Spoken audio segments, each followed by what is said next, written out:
Ito ang Biyahe by DJ Lala Banderas. DJ Lala Banderas. Nagbabalik DJ Lala para sa usapang sakto, klaro, diretso. This is Biyahe at ito na nga po ang unang stop ng ating hashtag biyaheng Shake It Off. At ito ay para sa mga taong said na ang pasensya. Tunay ngang wala nang masasaklap pa sa moment na kung kailan said na ang PC mo, saka lalabas ang mga taong mapang-asar, hindi makaunawa at walang pang-intindi. Para bang inaasar ka. Love, ganito, no? I know it's hard to control your emotions when sagad ka na. But in situations like this, na pinoprovoke ka nila, it is best to just walk away. It's a game of patience, my love, and mind tricks. If maging successful sila na i-provoke ka o i-derail ka, then guaranteed panalo sila. So love, learn to walk away or outsmart them. If you can't, because really you shouldn't, beat them sa gameplay nila, which is to do nothing but toxic things like gossip, parinigan at trash talkan na alam mo ang gawin mo, do a report, block, and have a life. Gets, kumbaga i-outsmart mo sila, i-outplay mo sila.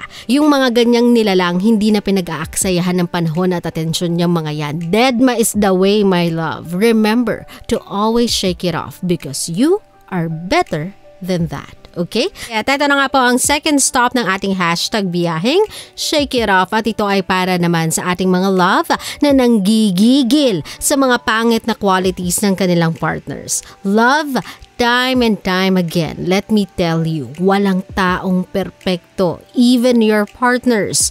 You cannot possibly just pick out the qualities you like sa kanila at yun lang ang ikikilos nila. Lalo na kapag comfortable na kayo sa isa't isa. Talagang dadating kayo sa point na makikita nyo yung quirks ng isa't isa. But that shouldn't make you love that person any less.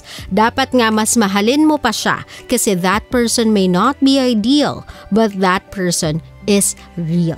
Kaya kapag nanggigigil na kayo sa partner ninyo, isipin nyo na lang lahat ng good qualities niya and you'll be reminded that the good will always outweigh the bad.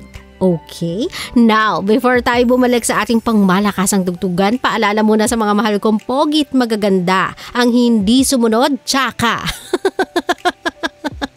Love, please, makipagtulungan na po kayo. Please, tiis muna. Please, doble ingat. Please, sumunod muna tayo sa utos ng barangay. Okay? At ito na nga po ang last stop ng ating hashtag biyaheng Shake It Off at ito ay para sa mga nagigising on a bad mood. Either they woke up from a bad dream or most often than not, may bumungad na tsakang chat sa kanila sa umaga. Like, ewan ko, Meralco Bill, ganun. Nako, my love, kapag ganito ang mga gisingan ninyo, instead of interacting with other people, I suggest you spend ample time alone. Watching feel-good videos or eating something nice para sa breakfast. Kasi kung makikipag-interact ka agad sa tao, baka mag-snowball lang yung araw mo eh. Kasi syempre, yung temper mo, medyo sometimes nakakaiba yan eh, diba? Masyadong maikli. So, konting kanti sa'yo, triggered ka agad. Baka pag sinabihan ka lang ubat sambakol yung mukha mo. Makahampas ka agad ng kawali to someone.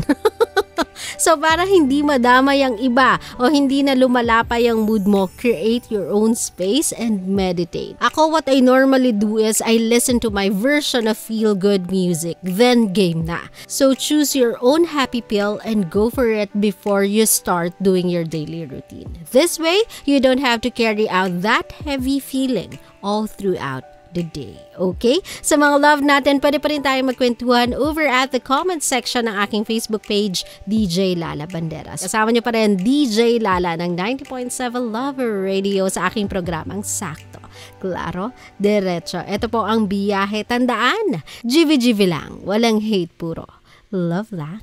Always your number one FM radio station. Love Radio. Love, kung natuwa ka sa aming video, i-click mo na yung subscribe button at yung notification bell para naman notified ka sa mga bago naming videos.